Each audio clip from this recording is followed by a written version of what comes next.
Hi everyone, Evelina from Arcadier here. Today on Inspire, we have Hesson Mak. Hesson is Arcadier's business development manager. He's a communications and customer support specialist within Arcadia and also handles external developer partnerships. He's passionate about educating people about the perks of technology and data analysis.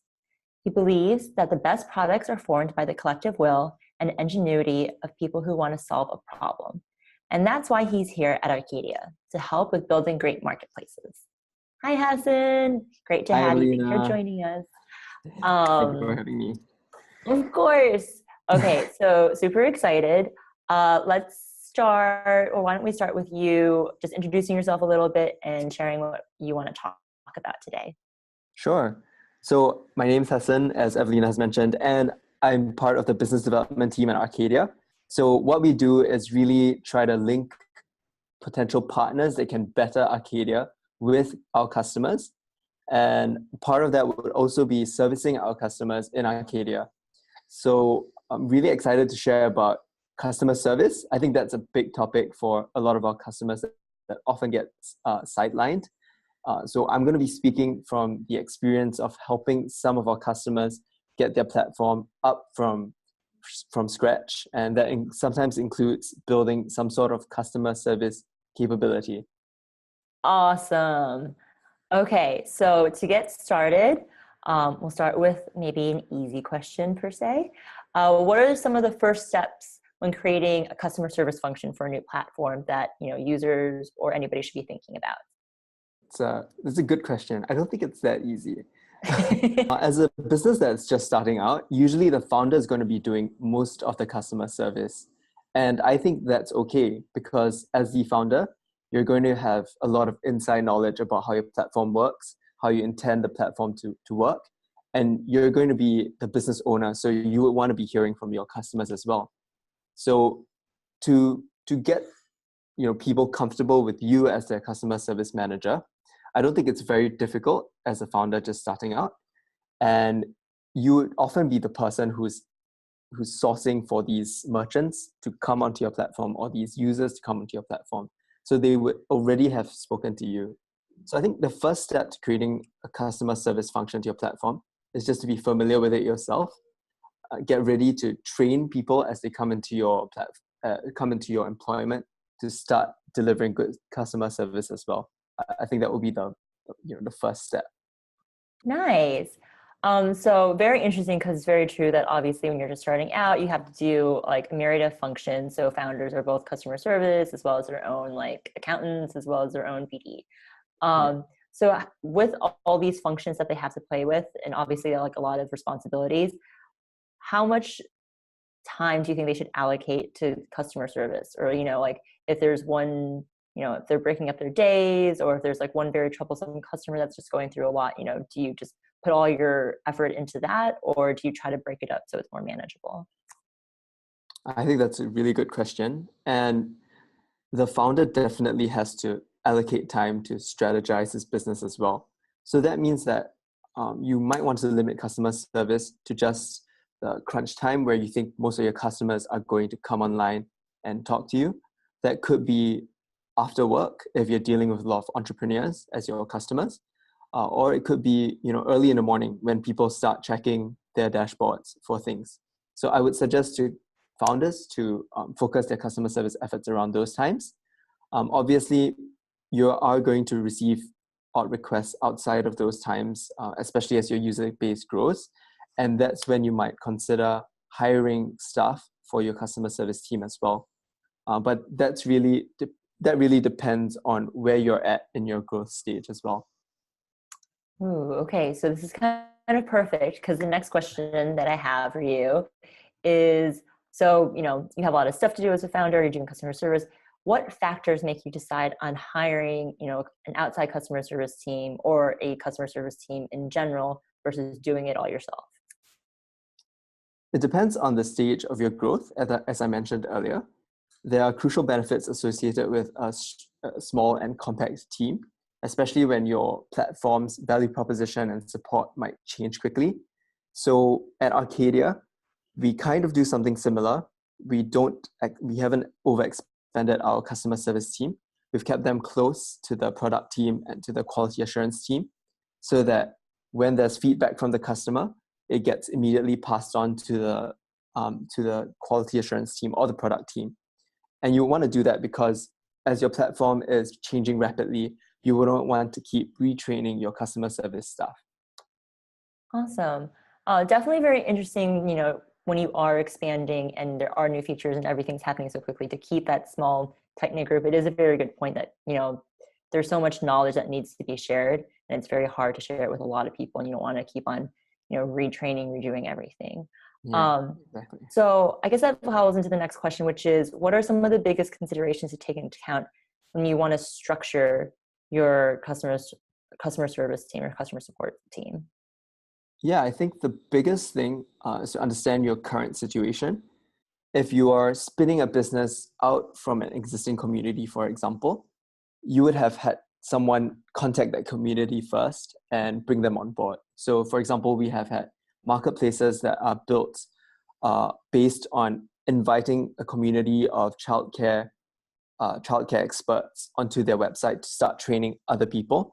So that first point of contact made the founder of the company the main liaison for all of these healthcare professionals. So all of them are actually contacting this person right now, and I think that makes sense because you were the one who onboarded them. You'd kind of be the one that they turn to for any kind of customer support they might need. So that link-up person would naturally be expected to manage the customer service for these people as they onboard. And one thing that could help smoothen that process of helping that link-up person onboard customers easily would be to put all that onboarding information somewhere where they can share easily. For example, a knowledge base or a FAQ section on your website. So Arcadier actually has an FAQ section on our marketplaces that come pre-integrated. They can actually use that function to share. You can actually use that function to share quickly with customers how to onboard and how to get support. So I think in the end, it will be to reduce the reliance on a constant conversation between that link-up person and your community, but also provide all the information that they need in a place that's easily accessible. Very interesting, because there are a lot of different technologies and different, I guess, available options that you can use to also kind of balance out person-to-person, one-on-one customer service. So in your opinion, what do you think is a good balance between being able to have, all this knowledge very available through like FAQs or a knowledge base versus also one-on-one help? I think you got to look at your customer need. So if your customers are actually able to do a simple task fairly quickly, like for example, going and checking out an item by looking at the filters and filtering to the right item, they could be helped with a knowledge base or FAQ. And it also depends on how digitally savvy your customers are. So for an example, if your customers are not usually on a digital platform and they haven't used one themselves, they might require a little bit more hand-holding, a little less knowledge base or FAQs. So I think those are your considerations when you choose your way of communicating the support to your customers. But I think there's no replacement for a human voice at the end of the line. Most people think that chatbots are the answer to a lot of their customer service woes. But you can ask anyone you've met on the street when dealing with a customer service officer I think most of them would agree that they would want a human voice at the end of a sequence of pressing numbers. So that has something that hasn't changed over the years. As humans, we do require that human touch. So I think that's a big thing to consider as well. Very good point. Because I think a lot of times, when you really do have like some really big question, you do want somebody to answer. You don't want to just have to go through like a series of like chatbot questions and answers. And then you get very frustrated when you can't like find an email address, or you can't find a phone number, or you can't talk to anyone, and you just feel completely like by yourself and lost. Yeah, for sure. Okay, so I guess on the topic of, not necessarily on the topic of chatbots, but on the topic of outsourcing, different types of customer service abilities, what are some things you think that users should consider when they're deciding on what they can actually outsource to, customer service or outside customer service teams? Mm. Yeah, I think when you're deciding on outsourcing, you've already decided that you need that personal touch that customers want. And that's why you've decided, okay, you know what, I could have an FAQ, I could have a knowledge base, but I also want that personal touch. And right now at this stage as a founder, I can't really provide that personal touch anymore because I'm busy, onboarding bigger merchants, for example. So if you're servicing clients that need more personal care, that's a big consideration you might want to take. So if they need it, if they need customers, if your customers need to be taught how to onboard, how to list their items, I think having a customer service team that's well trained and that knows the platform well would be able to help them. But the other thing you want to consider is the return on your investment on this customer service team. So most of the time, maintaining an in-house team is really costly, especially a 24/7 team. So something to ask is, to what extent does having a physical customer service rep sitting in another country really impact customer revenue? So I would suggest that if customers are based geographically around you, it might be better to capitalize on your existing staff in-house to service them. However, if you start having customers in a different time zone, you might want to start considering outsourcing because you want to fit their schedules to fit your customers in another time zone. Then the last thing I would consider would be training.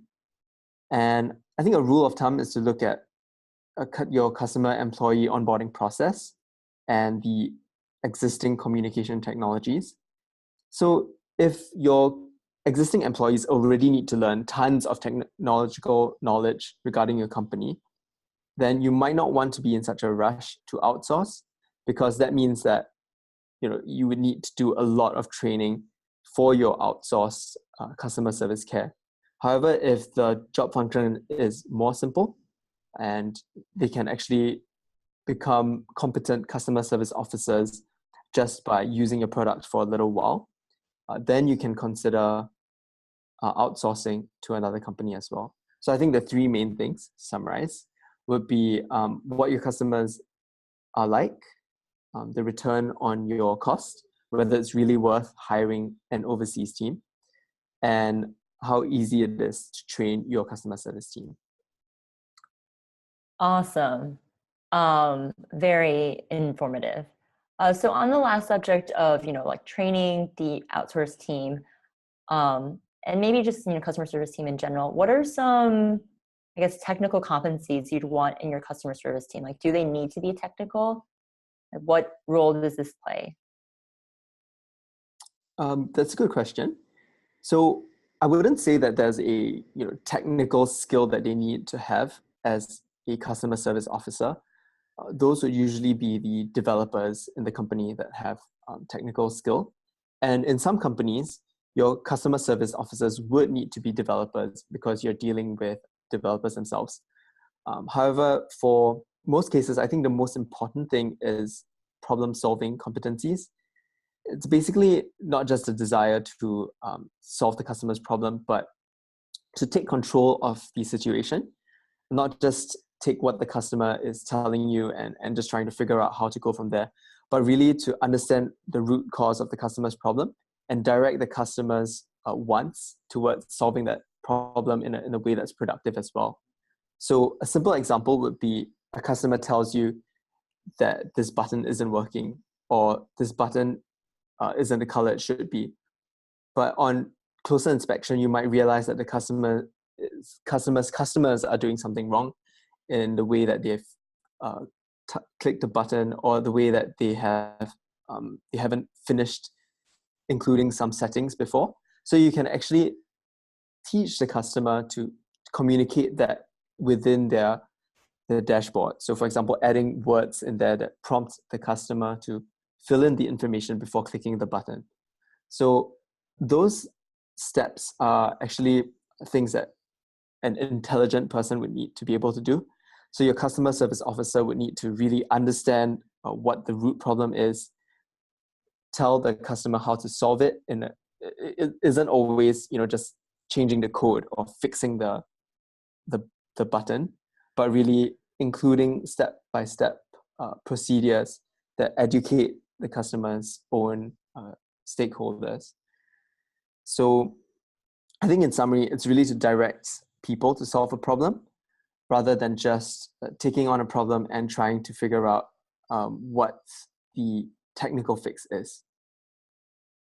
It's really interesting. It's a very good point that, sometimes a lot of customer service is about teaching the customer versus just, problem, here's a solution. Because in the end, it makes the customer services officer, customer service team in general, their workload or, the business workload a lot easier when their customers are more educated and they can help themselves.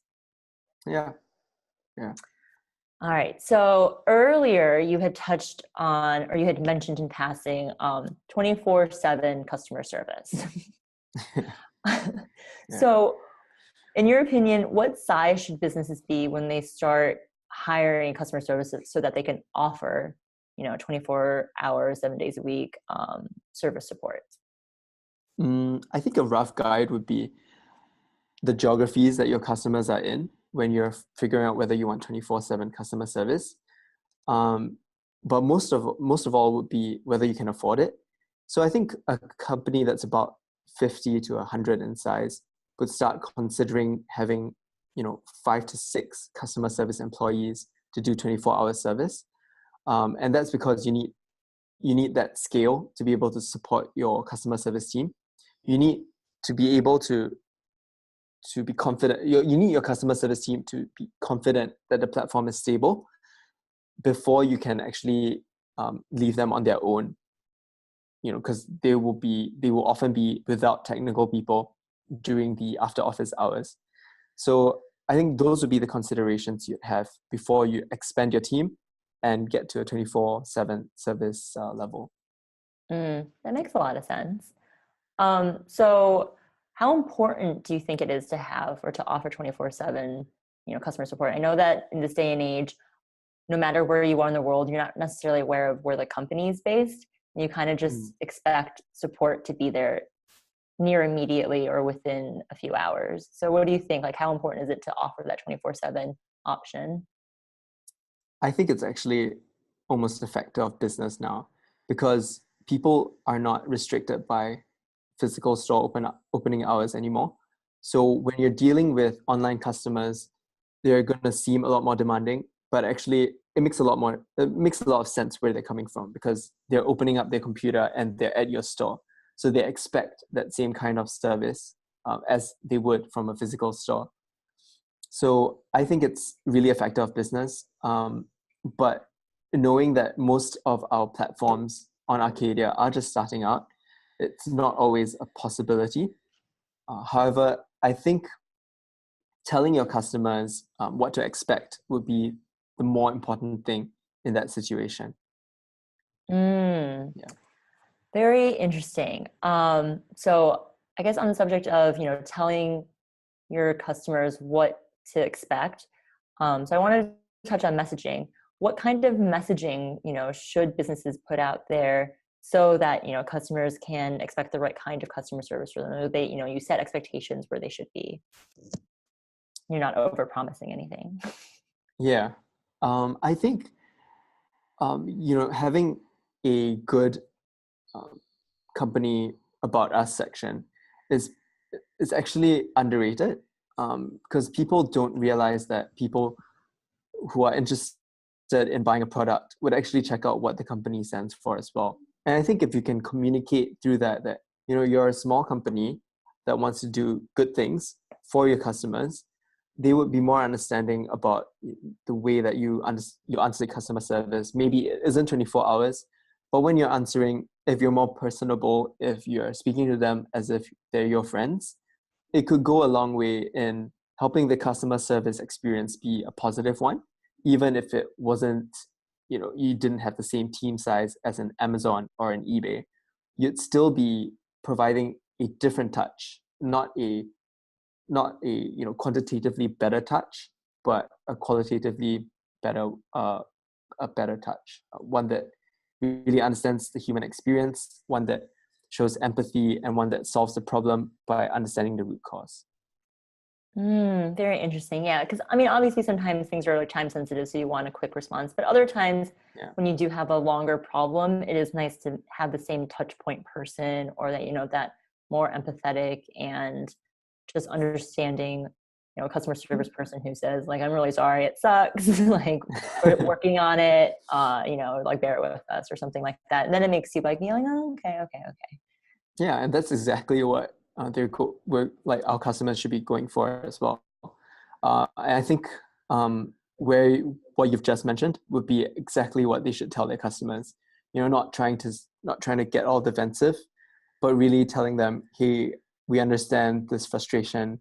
I really wish it could be better, and we're working on it." So I think most customers really understand where you're coming from, and when you've told them that you've got a small team size, they're a lot more forgiving as well. Very true. Okay, so I only have a couple more questions for you. So I guess as a follow-up, what are some of the biggest challenges when dealing with customer service, either, in general, or, you can give specifics, or, just in your opinion? Yeah, I think biggest challenges to customer service would always be, you'd think that nasty customers are actually the biggest challenge, but actually I think silent customers are part of the challenge as well. A lot of times platforms would lose customers without even knowing that they've annoyed someone or that a customer didn't like the product. I think being open with your communication with them, trying to encourage that conversation might be counterintuitive to customer service because you want to receive as little complaints as possible. But I think the biggest challenge to customer service is actually not enough communication from the customer's end. And I think you want to be encouraging that more in your platform by putting in feedback boxes and making them more obvious to the customer. I think we don't want to shy away from the fact that nasty customers can be a really, really difficult piece when it comes to customer service. However, I think understanding where the customers are coming from could lay a lot of insight into your product team. And I think that should be encouraged as well. Usually people are more often than not rational. I think you want to hear them out. You want to speak to them as if they were your friend, if possible, really get insights from them. And I think the biggest challenges to customer service can often be the biggest rewards they can get from customer service as well.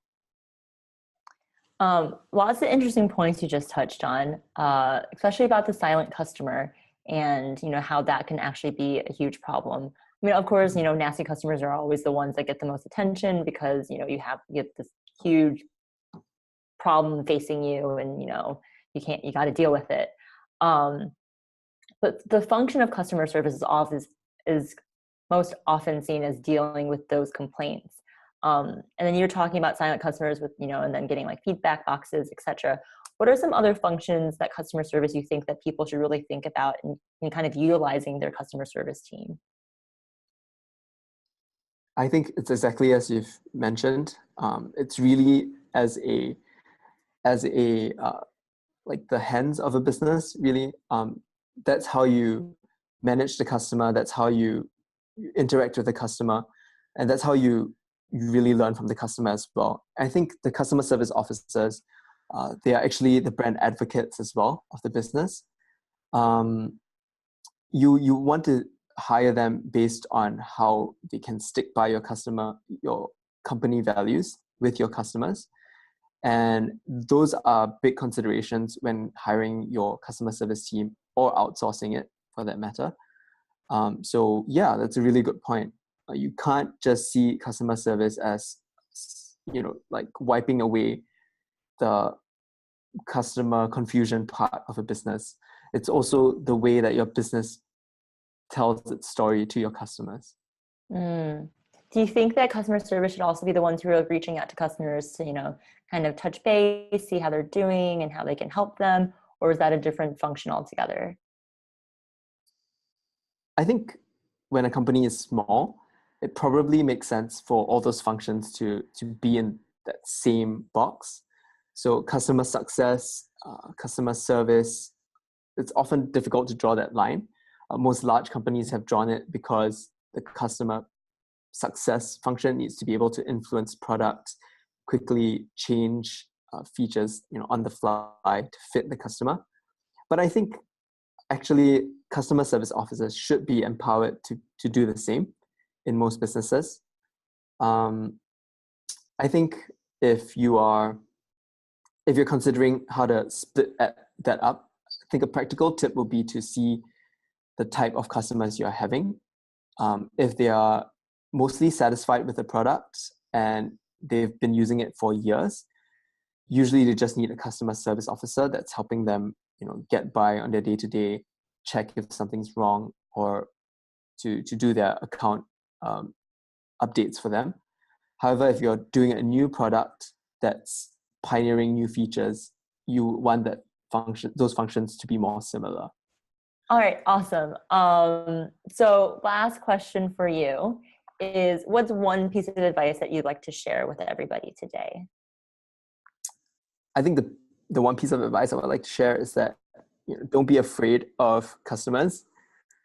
They are they are actually really, really, really trying to succeed. And as someone who's building customer service team, what you're doing is effectively being the communication tool between a customer that wants to succeed and a business that wants to help them succeed. So there's really nothing to fear, and a lot to gain from investing in this, having that human touch, and really scaling it where you need to, and not just because other companies are doing it. So yeah, be mindful of what your business is doing, be mindful of your customers, and I think there shouldn't be a problem.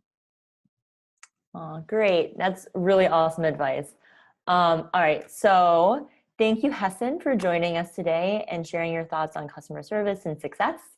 Hopefully everybody listening learned a little something and maybe isn't too scared of customer service and kind of now views it as maybe a road to even bettering their product versus, something that is a bit of a drain.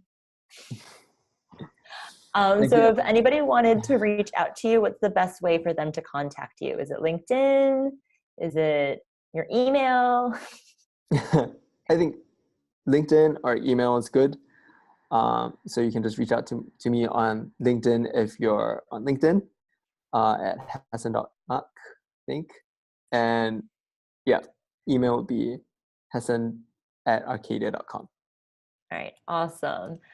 Well, thank you everybody for tuning in on today's session of Inspire, and big thanks to Hesson, our customer success guru. That's all that we have for today. So until next time, be inspired.